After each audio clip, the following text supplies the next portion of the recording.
Hello everyone, welcome to our channel. आज की इस वीडियो में हम देखेंगे कि बीसीए और इग्नू का जो ये बुक है MCS 24, it means object oriented technology in Java programming, इसका मोस्ट इम्पॉर्टेंट टॉपिक या फिर आप ऐसे कह सकते हैं कि मोस्ट रिपीटेड टॉपिक्स कौन से हैं जो अपकमिंग एग्ज़ाम्स में आएंगे और आने के पूरे पूरे चांसेस हैं। ठीक है, तो ये वो टॉपिक्स हैं जो आप कितनी भी साल की प्रीवियस ईयर पेपर्स को उठाकर देख लीजिए, आपको डेफिनेटली ये किसी ना किसी ईयर में आया हुआ मिल जाएगा। सो बहुत इंपॉर्टेंट है। 100 मार्क्स का इसका एग्ज़ाम होता है और इसको क्वालिफाई करना बहुत ज़्यादा डिफ़िकल्ट होता है। क्योंकि जावा प्रोग्रामिंग का ये एग्ज़ाम होता है।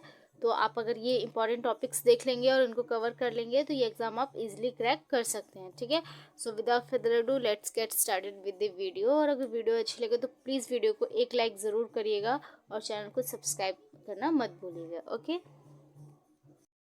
हमारा फर्स्ट इम्पॉर्टेंट टॉपिक जो है वो है जावा बेसिक्स का। जावा बेसिक्स मीन्स आपको ब्लॉक 1 का यूनिट 2 जो है वो आपको कंप्लीट बताएगा जावा के बारे में। ठीक है, ये वाला यूनिट 3 आपको कंप्लीट है, इसको पढ़ना ज़रूरी है। क्योंकि इसके अंदर आपको कितने टाइप्स के स्ट्रिंग्स होते हैं, कितने टाइप्स के लूप्स होते हैं, कौन से फंक्शंस है, कौन सा डेटा टाइप है, कौन सा इंटीजर है, फ्लोटिंग पॉइंट क्या है, ठीक है, कीवर्ड्स क्या क्या हैं जावा के अंदर, इस तरीके की ऐसे बहुत सी छोटी छोटी चीज़ें हैं जो आपको पता होना ज़रूरी है, उनसे रिलेटेड क्वेश्चंस आते हैं। ठीक है, so the first important topic is Java basics, इसको पढ़ना बहुत ज़्यादा इंपॉर्टेंट है। नेक्स्ट एक इंपॉर्टेंट टॉपिक है, आप कभी भी एग्जाम इसका दीजिएगा तो आपको एक क्वेश्चन ज़रूर पूछेगा, वो है ऊप्स का मेथड। ठीक है, ऊप्स का मेथड बहुत इंपॉर्टेंट है ऑब्जेक्ट ओरिएंटेड प्रोग्रामिंग का।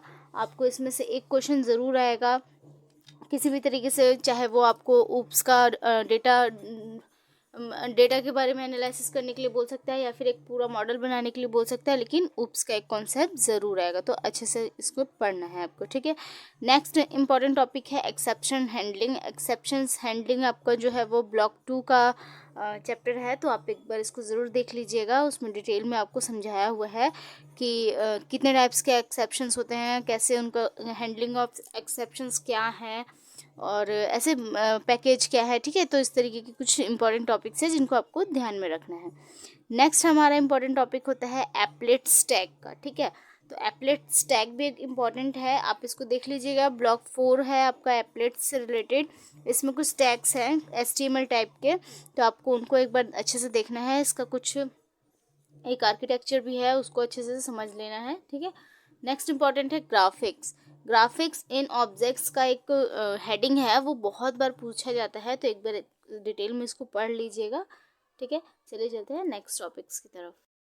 जो हमारे इंपॉर्टेंट टॉपिक होता है वो होता है मल्टी थ्रेडिंग का। ठीक है, तो मल्टी थ्रेडिंग एक इम्पॉर्टेंट टॉपिक है, बहुत बार पूछते हैं और ज़रूर आएगा, एकदम डेफिनेटली है आएगा। ठीक है, उसके बाद एक इम्पॉर्टेंट टॉपिक है RMI आर्किटेक्चर का। ये ड्रॉ करने के लिए आता है या फिर सिर्फ आपको इसके बारे में पूछने के लिए आ जाता है। ठीक है, इसका एप्लीकेशन आपको बताना होता है, क्लासेस बतानी होती है, इंटरफेस बताना। ठीक है, तो इस तरीके के कुछ क्वेश्चंस आ जाते हैं। ऑब्जेक्ट हेरिटेज का भी नेक्स्ट एक इम्पॉर्टेंट टॉपिक है हमारा गेट एंड पोस्ट मेथड। इसमें आपको डिफरेंसेस बिटवीन करने के लिए बहुत बार पूछता है। गेट एंड पोस्ट मेथड का एक छोटा सा आंसर लिखना होता है कुछ प्रोग्रामिंग के साथ में, तो ये इम्पॉर्टेंट है।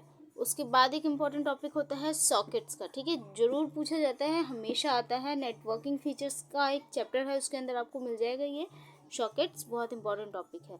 उसके बाद एक टॉपिक है इंटरफेस का। इंटरफेस में हर बार पूछा जाता है लेआउट मैनेजर्स का, कंटेनर का। ठीक है, इस तरीके का यूज़र इंटरफेस का, तो इस तरह का क्वेश्चन है, बहुत बार पूछते हैं, एक बार ज़रूर देख लीजिएगा।